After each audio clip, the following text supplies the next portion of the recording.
পবিত্র ঈদুল আজহা উপলক্ষে ধোবাউড়া উপজেলা প্রশাসনের আলোচনা সভা অনুষ্ঠিত।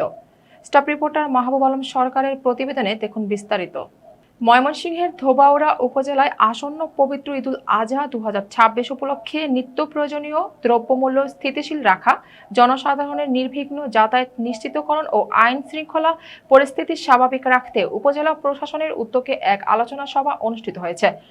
রোববার 24 মে বেলা 12টায় উপজেলা পরিষদ সম্মেলন কক্ষে এ সভা অনুষ্ঠিত হয়। সভায় উপজেলার বিভিন্ন সরকারি ব্যবসায়ী প্রতিনিধি, পরিবহন সংশ্লিষ্ট ব্যক্তি ও স্থানীয় গণ্যমান্য ব্যক্তিবর্গ উপস্থিত ছিলেন। সভায় ঈদকে সামনে রেখে বাজার মনিটরিং জোরদার, যানজট নিরসন, গণপরিবহনে অতিরিক্ত ভাড়া আদায় বন্ধ এবং সার্বিক আইন শৃঙ্খলা পরিস্থিতি স্বাভাবিক রাখতে প্রয়োজনীয় পদক্ষেপ গ্রহণের বিষয়ে আলোচনা করা হয়। এ সময় বক্তারা বলেন, সাধারণ মানুষের স্বস্তিদায়ক ঈদ উদযাপন নিশ্চিত করতে প্রশাসন সর্বদা তৎপর থাকবে। পাশাপাশি ব্যবসায়ীদের ন্যায্য মূল্যে পণ্য বিক্রি এবং সচেতনতার সঙ্গে ব্যবসা পরিচালনার আহ্বান জানানো হয়। আলোচনা সভার আয়োজন করে উপজেলা প্রশাসন ধোবাউড়া। সহ মসজিদ মাদ্রাসা কেন্দ্রিক আমাদের যে একটা কমিউনিটি আছে, ওনাদেরকে একটা বড় ভূমিকা রাখতে হবে।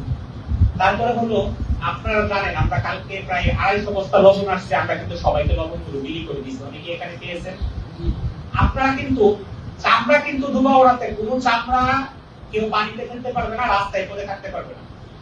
আপনারা এটা রাখেন, আমরা আপনাদেরকে টাকা দিব। আমরা আপনাদেরকে চামড়া পিছে আমরা একটা অ্যামাউন্ট ফিক্স করছি। এটা এখন কানি সম্পদ কর্মকর্তা এটা যাচাই করতে জানাবে, কিন্তু আপনাদের লস হবে না। আপনারা এটা সংরক্ষণ করে এটা রাখতে হবে। আমরা আপনাদেরকে ইয়ে দেবো। এই আপনি বলেন তো জানি ভাই এই বিষয়টা সম্পর্কে। আসসালামু আলাইকুম। আসলে আমাদের যে কোরবানি, আমাদের বিগত কয়েকটা কোরবানি দেখেছি যে চামড়া যে টাকা দাম ছিল না, আমাদের দেখা যাচ্ছে চামড়া দাম ছিল বলে চামড়াগুলো যথাযথভাবে নদী দিয়ে কিংবা মাটিতে পুঁতে ফেলছে।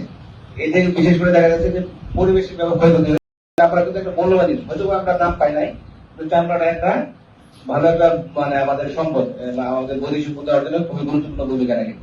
এইবারে আসলে চামড়াটা সরকার ব্যাপক একটা মানে পদক্ষেপ দিতে যে কোনো চামড়া যাতে নষ্ট না হয়। এখানে আমাদের ইমাম সাহেবরা আছেন, আমরা 2 দিন আগে আপনাদের সাথে আমরা কথা বলছি চামড়া সংরক্ষণ বিষয়। এখন হচ্ছে আমাদের যেটা কোনো চামড়া ঈদের দিন গরু জবাই করার পর যে চামড়াটা থাকবে সেটা যদি কোনো ভাবেই একটা চামড়া যাতে নষ্ট না হয়, এই ব্যাপারে আমরা এলাকাদের সাথে কথা বলছি। যারা আসলে চামড়া কালেক্ট করবেন তারা তো একটা নির্দিষ্ট টাকা কালেক্ট করবেন, এবং আমরা আলোচনার মাধ্যমে কথা বলছি যে উপজেলা পরিষদ থেকে প্রতি চামড়া মধ্যে একটা ইনসেন্টিভ দিব। একটা ইনসেন্টিভ দিলে আশা করি যে আপনার মানে যারা চামড়া সংগ্রহ করবে তারা একটু লাভবান হতে পারবে।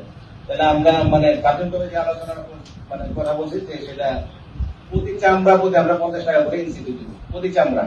কেউ যদি 100 চামড়া ই করে সে 5,000 টাকা পাবে, একটা ভালো একটা অ্যামাউন্ট পাবে। 200 হয় 10,000 টাকা পাবে। তাহলে আশা করবো আপনারা যারা এই এটার সাথে জড়িত থাকবেন ভালোভাবে এটা কালেকশন করে চেষ্টা করবেন। আমাদের দিক থেকে সহযোগিতা অব্যাহত থাকবে। ধন্যবাদ।